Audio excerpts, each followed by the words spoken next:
teaching of God's word. I pray that you have opened your hearts and that you are receptive to the teachings of the word of God. And this morning, for just a few minutes, I want to speak to us from the subject, Rejoice, your name is written in heaven. I want this lesson I want to forget about all the things we're dealing with for a while, because sometimes that takes up too much of our time, and we forget about the big picture. We forget sometimes what we're fighting for because we become so wrapped up and bound by and tangled up in the things we're dealing with that sometimes we tend to lose sight of what we are even fighting for. Someone go and get 5 or 6 jobs and stuff, and they had a goal before them. After a while, they get so wrapped up in all those jobs, and what they're doing, they actually forget what the goal was. And when they forget what the goal was, the goal has not become as important to them anymore. Awesome, good preacher, Brother Bishop. The goal no longer is as important to them as it was when they initially set out to achieve that goal, because they've gotten so bogged down in the things along the way trying to get to the goal that they forget the goal. But this morning I want to remind us of what our goal is and what we are truly fighting for this morning. I want us to get bogged down in our problems. God is going to take care of all that if and when we allow him to. He's going to take care of all those things. So let's not lose sight of what we have before us. I'm reminded by the Hebrew writer in Hebrews chapter 12, in verse number 2, he says, looking unto Jesus. Don't forget to look. Don't get so busy looking down and looking backwards and sideways that we forget to look unto. Because when we forget to look unto, we lose hope. We lose sight of what is truly important. And this morning I want you to remember to rejoice, because your name is written in heaven. As a child of God, you have a reason to rejoice above all other things, because your name is written in heaven. In Luke chapter 10, beginning at verse number 1, it says, after these things, and I want you to know what's happening here. Jesus is getting ready to send his followers out on what we refer to as the limited commission. We know the Great Commission in Matthew chapter 28, 18 through 20, go into all the world. But here he sends them out on a limited commission. With certain areas and certain people in mind, he sends them out. This is not to go out into all the world commission. This is the limited commission. It says in Luke chapter 10, verse 1, after these things the Lord appointed other 70 also, and sent them 2 and 2 before his face into every city and place where he himself would come. He was sending them out to kind of sow the seed, amen. Let people know what was getting ready to happen. Therefore said he unto them, the harvest truly is great, but the laborers look around you are few. Pray ye therefore the Lord of the harvest that he will send forth laborers into his harvest. Go your ways. Behold, I send you forth as lambs among wolves. Carry neither purse nor scrip nor shoes, and salute no man by the way. And to whatsoever house you enter, first say, peace be to this house. And if the Son of Peace be there, your peace shall rest upon it. If not, it shall turn to you again. Amen. And in the same house, he says, remain, eating and drinking such things as they give, for the laborer is worthy of his hire. He says, go not from house to house. And whatsoever city you enter, they receive you. Eat such things as are set before you. And heal the sick that are therein, and say unto them, the kingdom of God is come nigh unto you.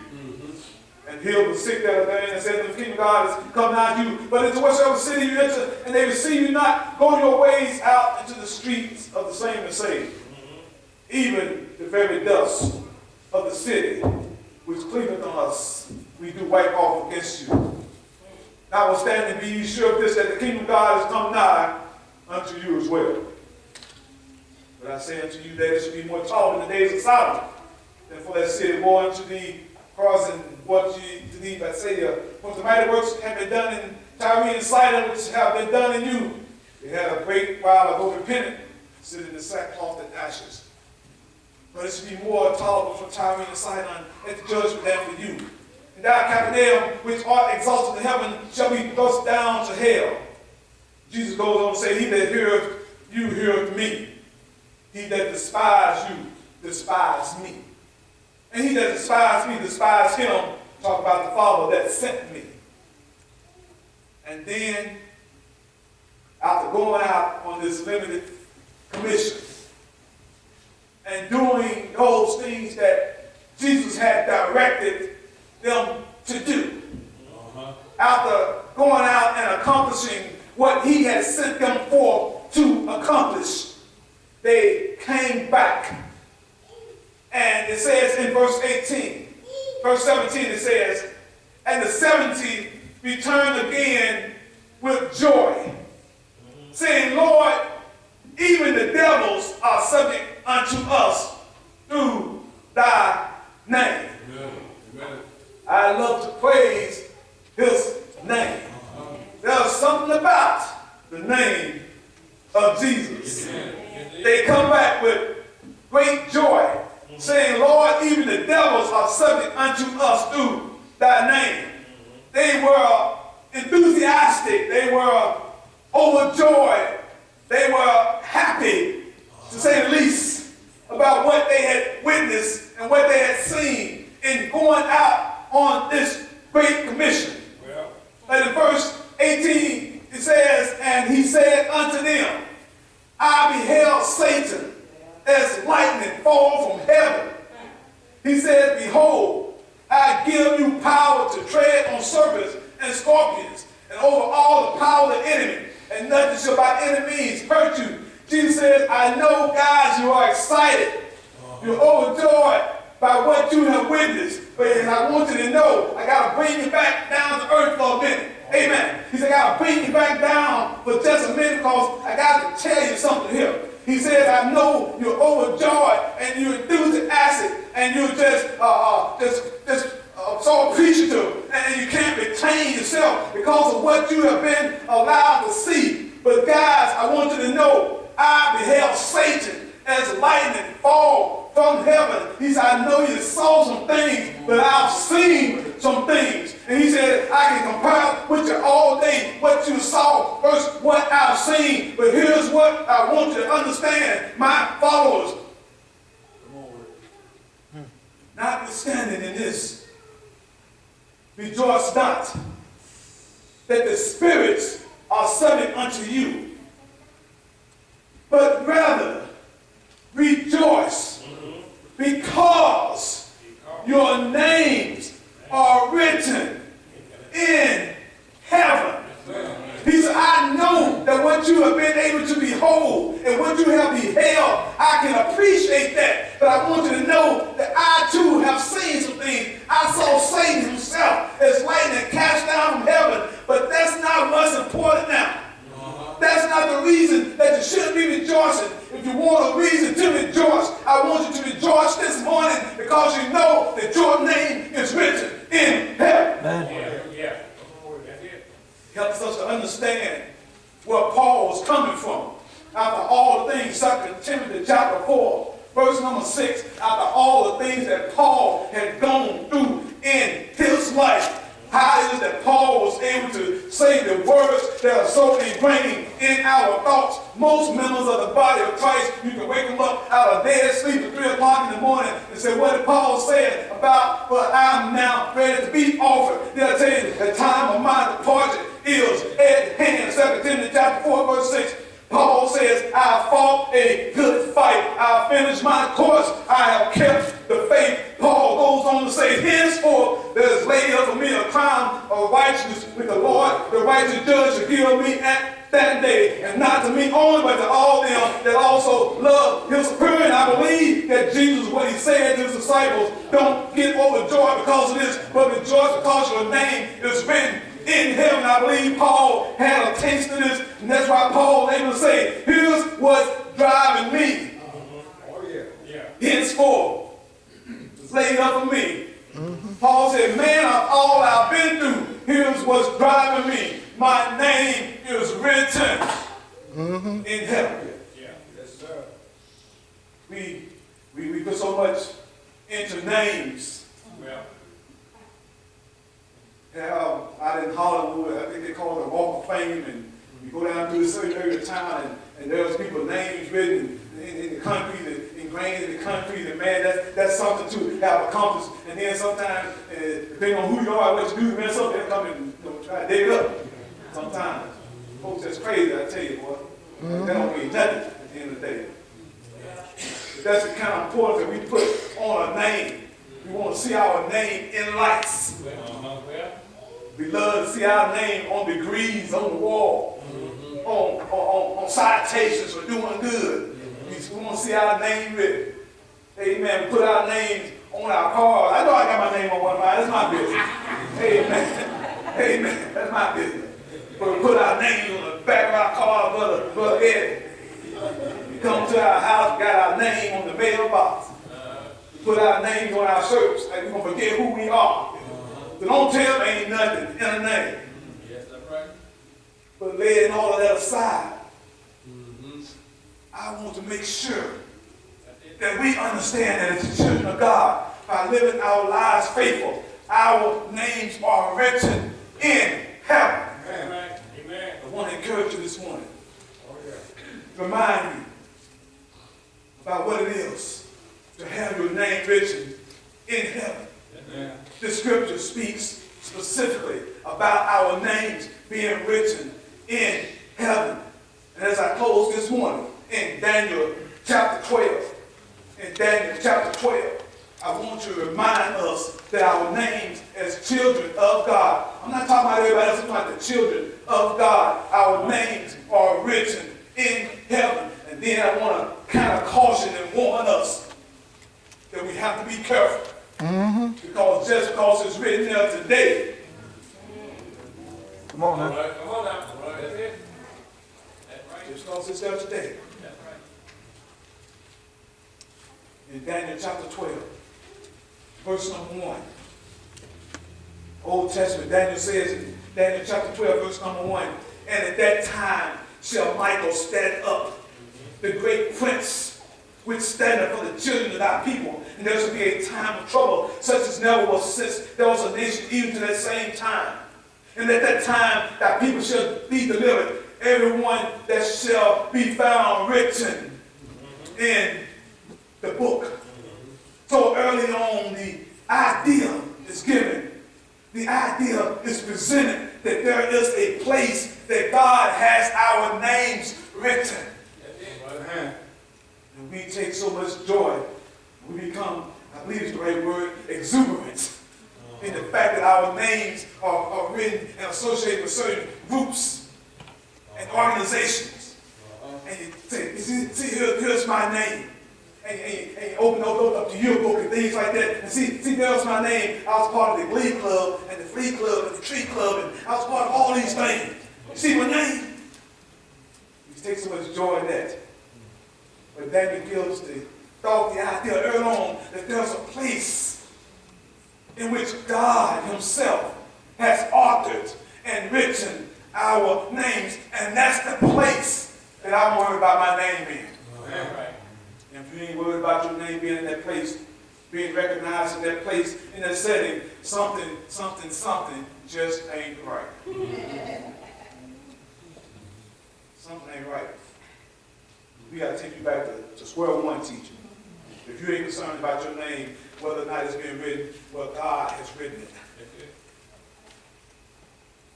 It says in Hebrews chapter 12, verse 23, because it's important to know, and it's important that your name is written in this place called heaven. In Hebrews chapter 12, verse 23, it says to the general assembly and church of the firstborn, which are written in heaven. If your name, if you're not sure about where your name is written at, you need to be on it. Amen. Somebody said you need to be, I don't know if this is an older term or not, you need to be about it. Amen. You need to be on it. If you're not sure where your name is written as pertains to your soul salvation, this is not something to be just wondering about and unsure about. You need to know. Right. Amen.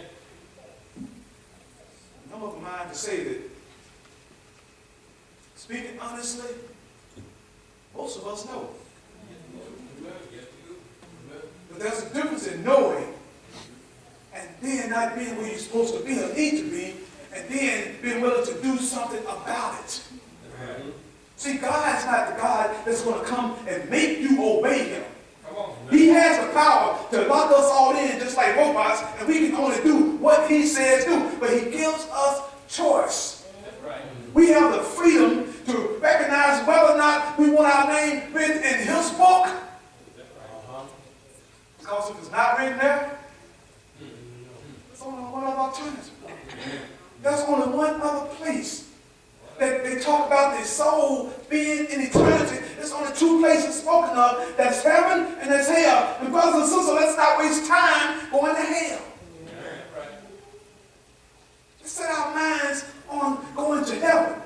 Let us know that our names are written in heaven, as the Hebrew writer says, to the general assembly and church of the firstborn, which are in heaven, which are written in heaven. And to God, the judge of all, to the spirits of just men made perfect. Jesus says to the church of Sardis in Revelation 3:5, through John was revealed some things from Jesus, and he goes to the 7 churches of Asia. And he spoke to the church of Sardis. I'm talking about the church of Christ. I can't be talking about the Baptist church or the Methodist church. Why not? Because it's not found in the Bible. That's right. I can't be talking about Jehovah's Witnesses. That so-called organizations you can't find in the Bible. I cannot be talking about the Catholic Church. You cannot find it written in God's Word. So I have to be talking about the Church of Christ located at Sardis. In Revelation 3:5, Jesus says, he that overcometh. It's going to involve some overcoming, y'all. It says, he that overcometh. Overcome what? Overcome those things that are holding us down. Those things that are holding us back. Those sins that over and over beset us. Not those sin, but those sins. Duplicity. Those multiple sins that keep on pulling us back. Pulling us back. We've got to overcome that. Jesus says, he that overcomes those things that are holding us back. He says the same shall be clothed in white raiment. Those things that's overcoming us. Our hatreds, our prejudices, our stubbornness, our unwillingness to forgive, our unwillingness to love, our unwillingness to seek first the kingdom of God, all those things that are overcoming us, holding us back. He says, once you overcome those, that same individual shall be clothed in white raiment. And he says, and I will not blot out his name. Remember I said it could be the other day. And go on tomorrow. He says, I will not blot out his name out of the book of life. But I will confess his name before my Father and before his angels. Matthew said it this way in Matthew 10:32. Jesus said, if you confess me before men, then will I confess you before my Father, which is in heaven. But if you deny me before men, I also will deny you before my Father, which is in heaven. So just be reminded, brothers and sisters, members of the body of Christ, members of the family of God, your name can be blotted out. And to be blotted out, just keep on and not coming back to God and asking for forgiveness. Just keep it up. Your name can be blotted out. He says, he that overcometh, the same should be clothed in white raiment, and I will not blot out his name. And don't get mad at Brother Bishop, because this is something that Brother Bishop don't have the power to do, thank God. Amen. And I'm thankful that you don't have the power to blot my name out. Amen. I can see those now. Running around about, girl, you know what she said about me? I'm going to blot her name out. I'm so glad that certain things God reserved for himself, amen? Because we know us, amen. And we get vindictive about things and stuff, and like, ooh, I'm going to get them, I'm going to get them. Oh, I'm going to get them. And when I get them, they're going to know I got them. We be trying to block folks' names out of heaven. Thank God. deserve that for himself. Amen. But be it known that your name can be blotted out. Don't forget that. Paul understood that. That's why Paul kept on going and kept on going and kept on fighting and kept on laboring and kept on striving and did not give up because he knew that his name could be blotted out. Amen. In Revelation 20, verse 11, as I close here. Revelation 20, verse 11. It says here, and I saw a great white throne. Now picture this now.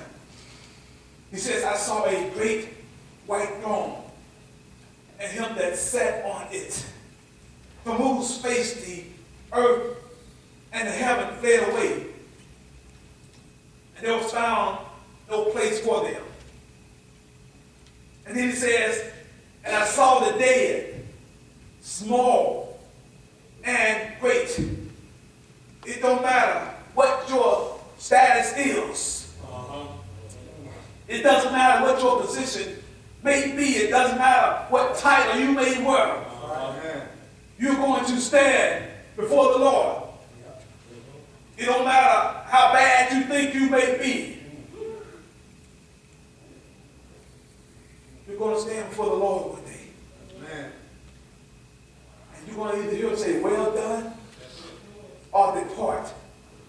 So he says, I saw the dead, small and great, stand before God. He says, and the books were open. You can't help but believe, but it's Old Testament books. He says, and the books were open. And then it says, and another book was open, which is the book of life. And the dead were judged out of those things which were written in the books according to their works. Stop blaming others for your situation. Stop taking on victim mentality when it comes to everything that happens in your life. Take responsibility now, especially for your soul salvation. Amen.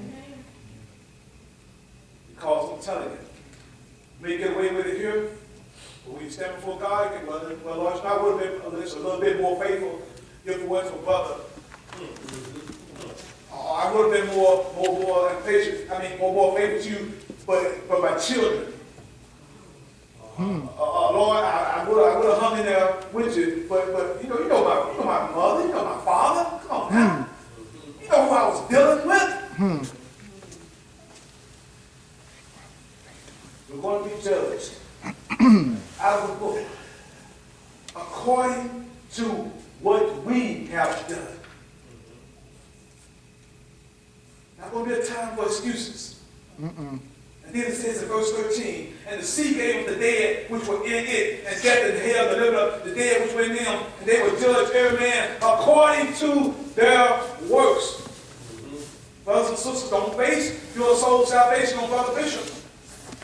And I won't base my soul salvation on you. Amen.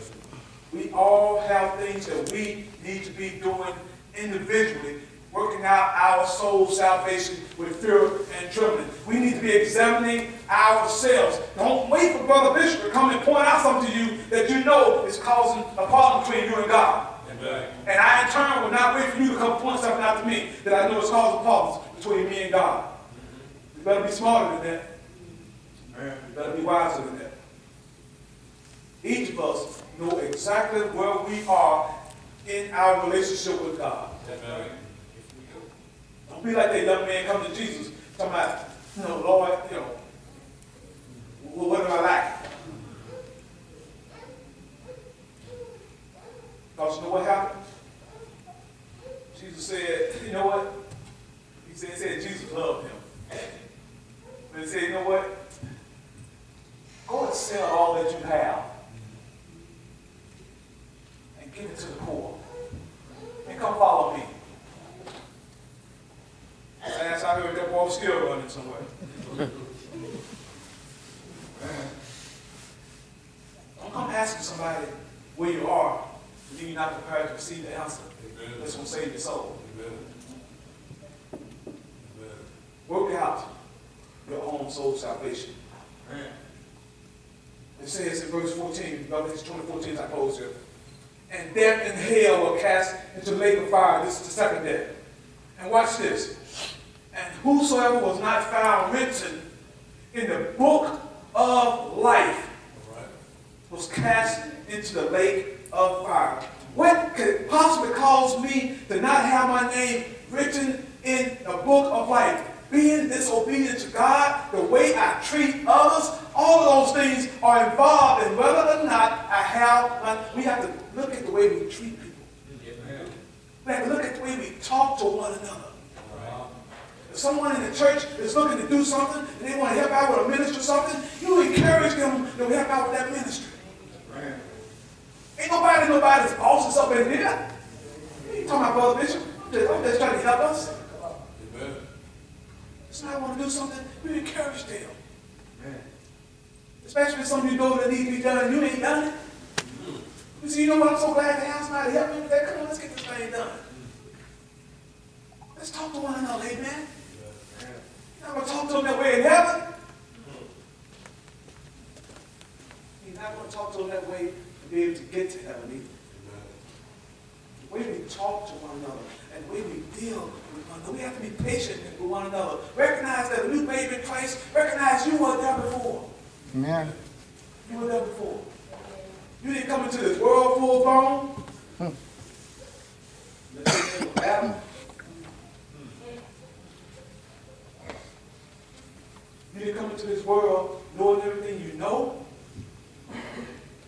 That's your name was Jesus. Amen. Had to grow. So be patient with our new babes in Christ. Remember where you were. Let's talk to one another in a spirit of love. And speak to one another the way I would want people to speak to me. We're just talking simple day one Christian stuff here. But what is it going to do for us? It's going to help us to recognize that we have to do what thus saith the Lord in order to have our names written in the book of life. I want to know that my name is written in heaven, and I don't want to do things that's going to cause it to not be written in that book. And verse 15 says, and whosoever was not found written in the book of life was cast into the lake of fire. That is the only alternative. That's it. Either your name is going to be written in the book of life, or you're going to be cast into the lake of fire. So, oh, preacher, you're trying to scare them? You better be scared. Amen.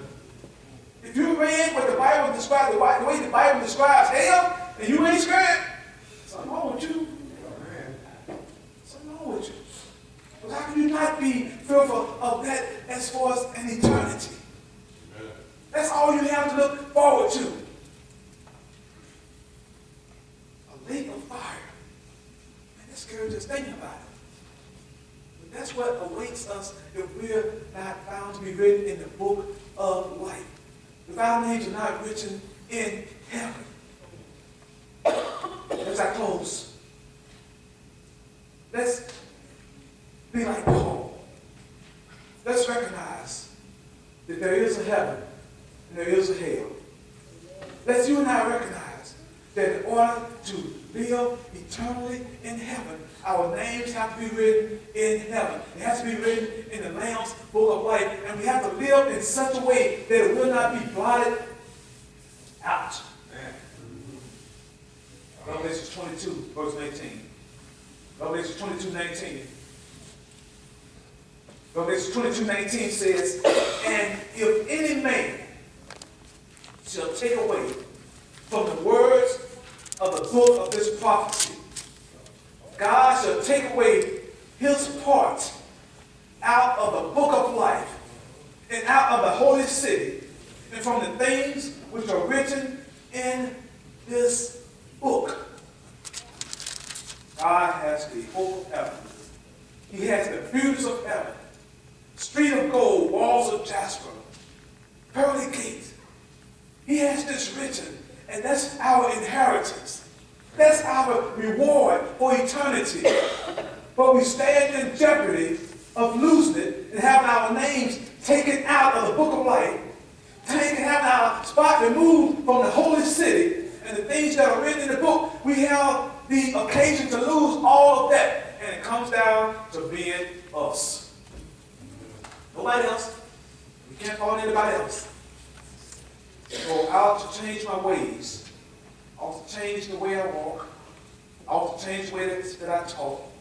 I change the way that I treat people. I change the way that I look at God, and I look at him in awe and respect and reverence. Recognizing he's the great God of heaven. And only he deserves our worship. And then I can stand like Paul.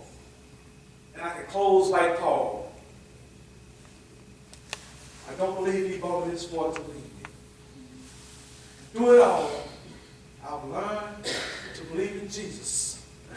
Through it all, I've learned to trust in his word. And one day I want to stand before him and hear him proclaim, well done, thou good and faithful servant. Enter in to the things that I've prepared for you from the foundation of the earth. I want to be like Paul. And I want to be able to stand strongly and firmly say to the world, for I'm now ready to be offered. And the time of my departure is at hand. I have fought a good fight. I have finished my course. I have kept the faith. Paul said, I don't know what you're doing over there, but I know what I have done. Paul said, I've set out recognizing God is before me. I'm like the Hebrew writer. I've been looking unto Jesus, the author and finisher of my faith. I'm looking forward to the joy that is before me. And then I can rejoice because I know my name is written in heaven. Amen. He said, I fought a good fight. I finished my course. I kept the faith. Henceforth, there's laid up for me a crown of righteousness. But I want to encourage somebody this morning. I want to encourage a brother or sister to understand that the Lord, the righteous judge, shall give me at that day. And I'm so thankful to Paul that Paul wasn't selfish like sometimes others can be selfish. Paul said, let me tell you this is what I'm looking forward to, but it's not to me only, but unto all of you that love his appearing. Do you love his appearing? Are you looking forward to his appearing? Let me tell you this. A Christian should not be afraid of death. Amen. Their death. Yeah, I'm afraid of death sometimes for other people. People that I love, that I know, they're not rendered themselves obedient to the gospel of Christ. And then there are even those who are giving their lives to God through baptism. They're coming from the body of Christ, and now they're not living faithful. I fear death for them, but for myself, I should not fear death. Because all things are ready. And we want to get to what Paul was. We want to get there. Say, I fought a good fight. Finished my course, I kept the faith. And we know what's laid up for us. But be encouraged this morning. Paul says it's not just for me, but it's for all of you who love this appearing. I want you to rejoice this morning with me next street. I want you to rejoice this morning, knowing that your name is written in heaven. Forget about all that stuff that we're trying to do now, all that stuff that's taken up all our time, and look forward and recognize that our names are written in heaven, and be renewed in your efforts to get to heaven. Some things and some people you just can't do anything about. Some things you just can't do anything about. Some people you just can't do anything about. So look unto Jesus. Look unto the hills. From whence comes your help? You want to go home? You want to go to heaven? But before you get too anxious, make sure that you're living your life in such a way that you know that your name is written in heaven. And as Jesus told those 70 that he had sent out, he said, don't rejoice in this stuff. Don't be wrapped up in this. I need you to look and understand. The reason to rejoice is because your name is written in heaven. You could never see something more splendid than what I seen. I saw Satan that's lightning cast from heaven. You tell me you've seen something greater than that. Jesus said, but that doesn't matter. You have reason to rejoice because your name is written in heaven. If you're here this morning, you're not a child of God, I want you to become a child of God by being obedient to the gospel of Jesus Christ. Recognize, John 3:16, that God so loved you that he sent his son, he died on the cross, he was buried, and he got up the third day. After going through a beating that no one had ever endured before, after going through humiliation like no one had ever experienced before, he got up from that grave. And he got up with all power. And he sent his disciples out of the Great Commission. The one that has reached, think about this, what he sent them out to do has reached each and every one of us. Amen. He told them to go out and tell the story of my death, my burial, and the resurrection of Jesus Christ. If you had not heard it before now you have heard it. So the commission he sent them out on, you are a recipient of that commission, that good news story. And when one hears that story, it's important to your soul's salvation, and whether or not your name is written in heaven, that you believe it. And once you believe that story, you must be willing to have a change of mind, repent, turn away from the world, turn towards God. Then be willing to confess. What I need to confess, preacher? Simply confess. After you believe that story, you've had a change of mind, you're going to confess that you believe that Jesus Christ indeed is the Son of God. Amen. And upon that confession, you go into the water grave of baptism, you go under that water, your sins are washed away. You receive the gift of the Holy Spirit, Acts 2:38. You rise to walk in newness of life, Acts 2:47. You're added to the church of God. Praise God and have faith with all the people, and the Lord added to the church daily. He adds. You don't join, he adds. And only he can subtract. Amen. And if your name gets blotted out, sorry to say, you've been subtracted. Consider yourself not terminated, not erased, but subtracted. Been subtracted. But he adds to the church daily that such should be saved. And then you ought to live faithful unto death, he says, I'll give you a crown of life. If you're here this morning, you're subject to the Lord's invitation. We want you to come right now because we want your name written in heaven.